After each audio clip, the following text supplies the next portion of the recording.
ಅರುಣ್ ಪುತ್ತಿಲ ಮೇಲೆ ತುಂಬ ಗೌರವ ಇದೆ. ಪುತ್ತೂರಲ್ಲಿ ಅವರಿಗೆ ಆದ ಒಂದು ಸ್ಥಾನಮಾನ ಇದೆ. ಮೊನ್ನೆ ಅವರು ಶ್ರೀನಿವಾಸ ಕಲ್ಯಾಣೋತ್ಸವ ಅಂತ ಮಾಡಿದರು.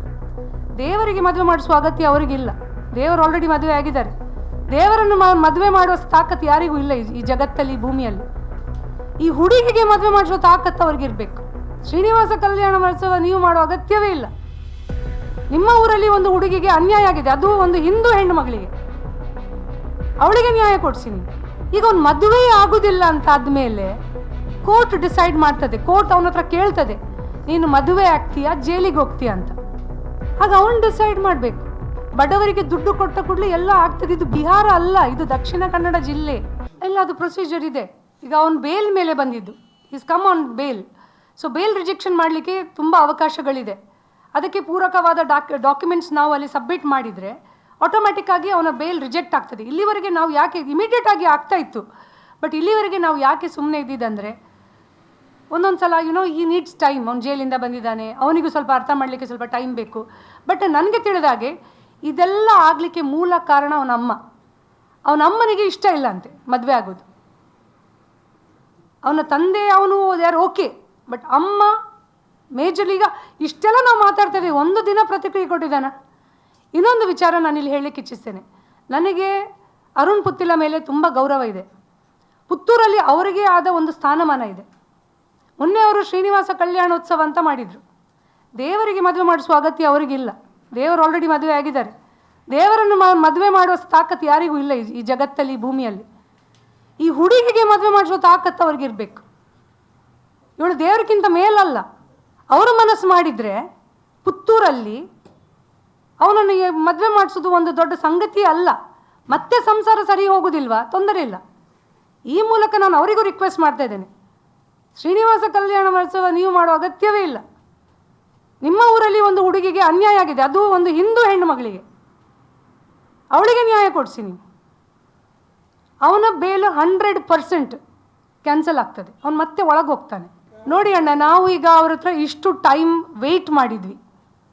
ಈಗ ಅವ್ನು ಮದುವೆ ಆಗೋದಿಲ್ಲ ಅಂತ ಆದಮೇಲೆ ಕೋರ್ಟ್ ಡಿಸೈಡ್ ಮಾಡ್ತದೆ. ಕೋರ್ಟ್ ಅವನ ಹತ್ರ ಕೇಳ್ತದೆ, ನೀನು ಮದುವೆ ಆಗ್ತೀಯಾ ಜೈಲಿಗೆ ಹೋಗ್ತೀಯಾ ಅಂತ.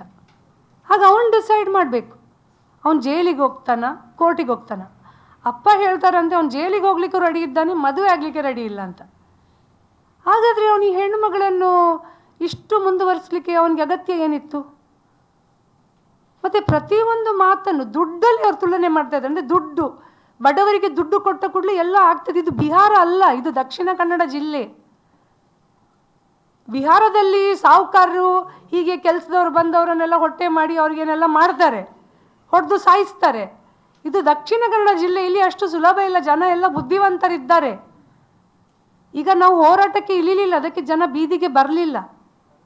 ನಾಳ್ದು ಗೊತ್ತಾಗ್ತದೆ ನಿಮಗೆ ಎಷ್ಟು ಜನ ಬೀದಿಗೆ ಬರ್ತಾರೆ ಅಂತ. ಯಾರ್ಯಾರನ್ನು ಇವ್ರು ಬರಬೇಡಿ ಅಂತ ಹೇಳ್ತಾರೆ. ಮತ್ತು ಸೈಕಲ್ ಬ್ಯಾಲೆನ್ಸ್ ಮಾಡುವ ಅಗತ್ಯ ನನಗಂತೂ ಇಲ್ಲ, ಇವರಿಗೂ ಇಲ್ಲ. ಯಾಕೆಂದರೆ ಮಗಳ ಜೀವನ ಹಾಳಾಗಿ ಆಗಿದೆ. ಇನ್ನೇನಾಗಬೇಕು? ಮಗಳ ಜೀವನ ಹಾಳಾಗಿ ಆಗಿದೆ. ಯಾರು ಮದುವೆ ಆಗ್ತಾರೆ ಪೂಜಾಳನ್ನು? ಅಟ್ಲೀಸ್ಟ್ ಗಂಡ ಆಗಿ ಒಂದು ದಿನಕ್ಕಾದರೂ ತೊಂದರೆ ಇಲ್ಲ, ಗಂಡ ಆಗಿರ್ತಾನಲ್ಲವ. ಅಟ್ಲೀಸ್ಟ್ ಗಂಡ ಆದ ಮೇಲೆ ಸಂಸಾರ ಒಟ್ಟು ಹೋಗಲಿಲ್ಲ, ಕೋರ್ಟಲ್ಲಿ ಅದಕ್ಕೂ ಅವಕಾಶಗಳಿದೆ. ಇದನ್ನಾದರೂ ಇಲ್ಲಿ ಎಲ್ಲ ತಿಳಿದವರು ತುಂಬ ಇದ್ದಾರೆ, ಹಿಂದುತ್ವದ ಲೀಡರ್ಗಳು. ಅವ್ರು ಹೇಳ್ಬೋದಲ್ಲ ಅವರಿಗೆ.